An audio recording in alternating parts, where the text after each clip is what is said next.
حضور میرا سوال ہے کہ جب جو نجاشی تھا حبشہ کا بادشاہ، جب اس کی وفات ہوئی تھی تو حضرت صلی اللہ علیہ وسلم نے اس کا جنازہ غائب پڑھایا تھا، تو ہم عیسائیوں کا جنازہ پڑھ سکتے ہیں؟ وہ مسلمان تھا، مسلمان صلی اللہ علیہ وسلم کے دعوے کو رکھا تھا، بڑا کلیم کیا، مطلب عزت و احترام دیا تھا،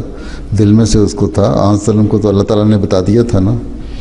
یہ کوئی اطلاع تو نہیں آئی تھی، کوئی ٹیلی گراف یا ٹیکسٹ اور ٹیلی فون سسٹم تو نہیں تھا نا جو نجاشی کی وفات کی اطلاع مل گئی ہو۔ اللہ تعالیٰ نے بتایا تھا کہ نجاشی فوت ہو گیا، ٹھیک ہے، اور اس کو پتہ نہیں اس کی تدفین بھی ہوئی تھی کہ نہیں، لیکن اس لیے اللہ تعالیٰ نے بتایا تھا کہ اللہ تعالیٰ کی نظر میں پسندیدہ تھا اور یقین دل میں وہ آن وسلم پہ ایمان لایا ہوا تھا، ٹھیک ہے، اور وہ مومنین میں سے تھا، اس لیے اس کا جنازہ پڑھا دیا۔ ٹھیک ہے، عیسائی تمہیں کہتے کہ میں تمہارا جنازہ پڑھواؤں؟ ٹھیک ہے، ہاں اگر کوئی مسلمان جس نے حضرت مسیح علیہ السلام کو بھی نہیں مانا ہوا، اگر وہ فوت ہو جاتا ہے اور اس کا جنازہ پڑھنے والا کوئی نہیں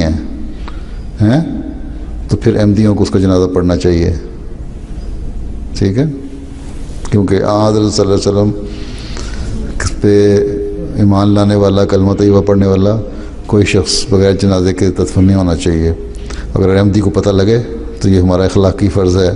مذہبی فرض ہے کہ ایسے آدمی کا جنازہ پڑھ کے اس کی تدفین کر دیں،